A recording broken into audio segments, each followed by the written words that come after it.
Hey it's your girl Booya and welcome back to my channel. For today's video, your girl will be answering 22 questions because your girl is finally 22 as of watching this right now. It's May 20 and I'm finally 22 and I'm feeling it. But as of filming this video, it's still May 17, guys. So I'm still 21 while filming this. So advance happy birthday from my 21-year-old self to my 22-year-old self. Before I proceed on answering your questions, I want to remind you guys that we have an ongoing giveaway. So we have a weekly giveaway. So the giveaway winner of last week is O Dominic. So O Dominic, you will be receiving the EB Advance box. This box contains the EB Advance Lip Define Lippies, and I'm so excited for you to try out the Lip Define Lippies because yan talaga yung mga favorite lipsticks ko. So O Dominic, please do message me on Instagram. It's at Makeup by Booya. Please message me your shipping details, your contact details,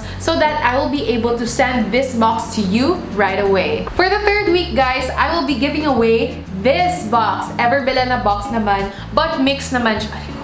Mix naman siya, guys. Not only it contains Everbella na products, but it also contains EB Advance products. So, meron yung bagong palette ng EB Advance, yung Iconic palette. Nilagyan ko ng dalawang Iconic palette. So, meron yung Black Tie, tsaka meron yung Mixed Metals. And yung Mixed Metals, guys, ito yung favorite ko. So, if you wanna see my review on Mixed Metals, the link will be here. I also added EB Advance's Face Trio palette. Other products include Everbella's hand cream, matte lip liners, liquid lipstick, mascara, powders, brow duo. So if you want to win this box, watch the whole video because the giveaway instructions will be within the video. It won't be in the description box nor in the pinned comment. Y'all better watch everything. First question is from Nickelodeon. Question: Bakit po Booya?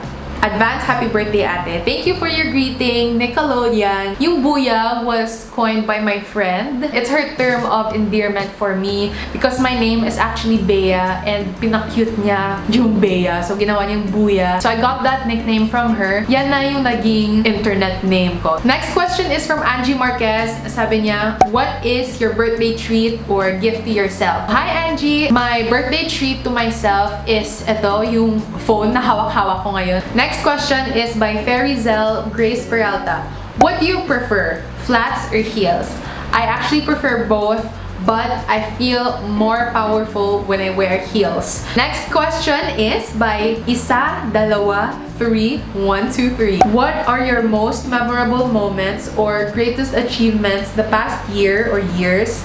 And how do you think you'd be able to make more of those? I had the opportunity to work with Miss Pia Wurtzbach. I was able to do her makeup a couple of times. I did her makeup sa first movie niya na siya yung bida, which is My Perfect You. Sobrang thankful ako kay Jerry Pinaso, yung makeup artist din ni Pia. Kung hindi dahil sa kanya, hindi ako nagka-opportunity to work with Pia. And how do I think I'd be able to make more of those? I don't see myself as a professional makeup artist anymore, though I would take gigs from time to time, but that's not really my focus right now. Yung focus ko ngayon is really on vlogging because yung passion ko talaga is not just makeup, but also making videos. Next question is from Estrel Marinas.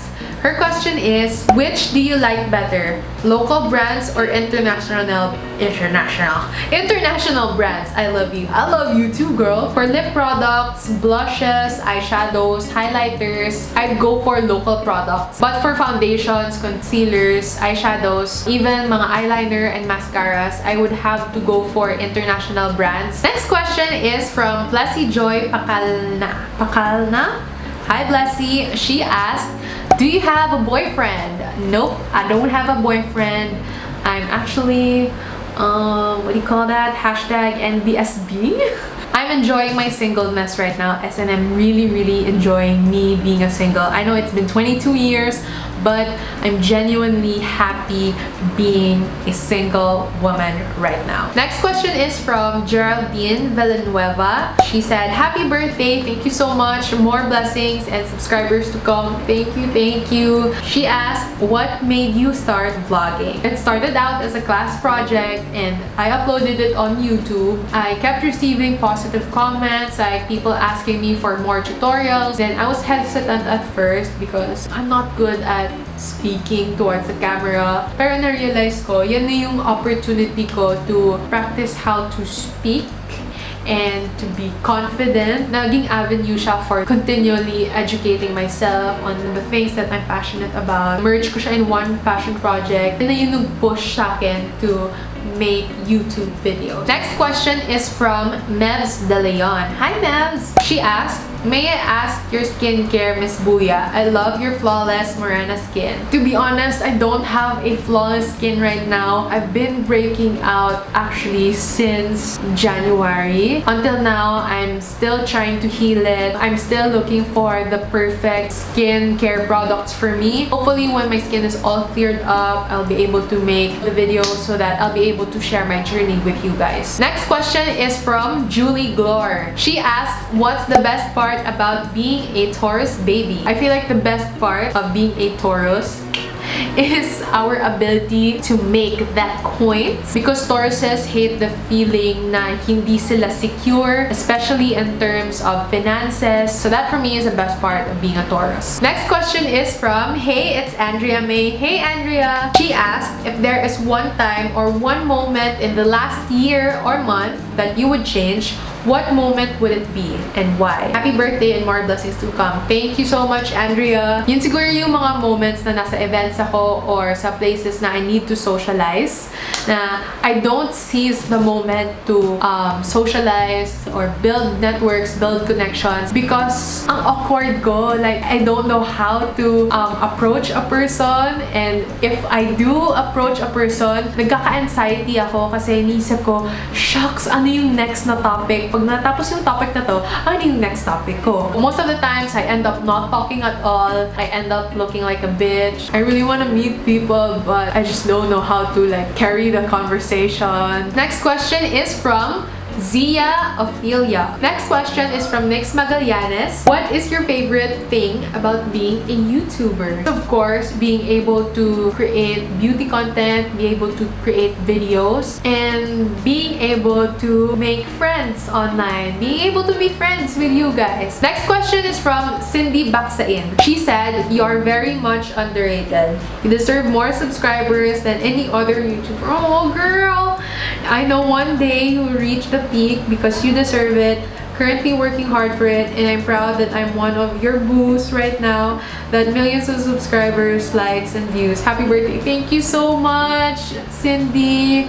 Oh my God, ang sweet mo. Anyway, her question is, what are your insecurities and what did you do to overcome those? So before, I was really insecure about my body. I have a big body. Everything about me is thick. But it wasn't called thick then, it was called fat before. Na-overcome ko siya dahil I'm surrounded with friends na body accepting. Yung mindset ng friends ko na hindi lang ganito maganda, but eto lahat maganda. The more na expose ako sa ganyang mindset, the more ako naging accepting sa thickness ko. So next question is from O Dominique. Hi Dominique! She asked, what's your biggest struggle in life and how did you overcome it? So my biggest struggle, I would say, and not just my struggle but my family struggle, is when my parents separated. My mom became a single parent to me, and because siya lang yung sole provider ko and siya lang yung sole provider ng family namin, we were not well off. I think I overcame my financial insecurity and the financial struggle when I realized that I should get my shit together. Next question is from Janella Santos. Hi girlie! Hi girl! What made you pursue YouTube and describe your YouTube journey in 3 words? Answer ko na why I started my YouTube, but describe my YouTube journey in 3 words, it would be passion, patience, and perseverance. Next question is from Queenie Binase. Did you hesitate to start vlogging and enter the YouTube world? P.S. I love you. I love you too. Of course, I hesitated starting my YouTube channel and vlogging. It's really awkward just talking to the camera. Another reason why I hesitated is because being bullied before, you kind of don't want to bring more attention to yourself, because the more attention you bring to yourself, the more chances na i-criticize ka, hate comments would go your way. Basta, yun yung naging hesitation ko, is oh my god, what would people say? I'm gonna look like an idiot in front of the camera. But when I decided, like, screw it, I'ma do the shit, I was surprised to receive positive comments. Next question is from Ella de Guzman. She asked, do you live alone or with your parents? I live alone. Next question is from Wedge Pages. I don't know how to pronounce your name, I'm sorry. But she asked, when the going gets tough, the tough gets going. I'm seeing you have a personality like this. Aww, am I right? Thank you for this. Oh my gosh, na-touch talaga ako. I think so, yeah. I'd have to give all the props to my mom though. She has a grateful attitude, grateful spirit na kahit may problems na mag-come her way, she would think na that's an opportunity for her character to be molded. I'm thankful that I was able to get that trait from her. Next question is from Rara Rebancos. What can you say about those people or graduating students, especially like me, who is uncertain about their chosen paths? Because I'm personally afraid of what might happen next after graduation. I'm afraid I might not get a proper job because I lack skills and I don't like the course I'm taking. This is a really nice question. Life is always gonna be uncertain, but what's gonna be certain is your goals and your dreams. And if you have a goal and if you have a dream, you need to be armed and equipped with skills to be able to attain that goal. Girl, you're gonna get it. You are gonna get it. Believe me. Next question is from Ange G. Question for your birthday po is, how do you manage to have that confidence and fab factor when speaking? Do I? Next question is from Maria Lavella de la Torre. Hi! Sabi niya, I noticed that you also have a passion in photography and editing. So, is this something you also do professionally or it's something that you're just passionate about? So, I'm a freelance video editor. I like taking photos, but I'm not that talented. Another question from her is, among all the local beauty vloggers, who do you look up to or who inspired you to start your own channel? The person I look up to right now is Kenny Manalad. What's up? Napakalinis niyang gumawa ng videos. I also like the fact that he's very straightforward when he's reviewing products. Next question is from Shai Bastasa. Are you happy so far in what you achieved in your life? Of course, I'm so happy with what I've achieved so far in my life. Last question is from Hannah Marie. What can you say about your growing fans?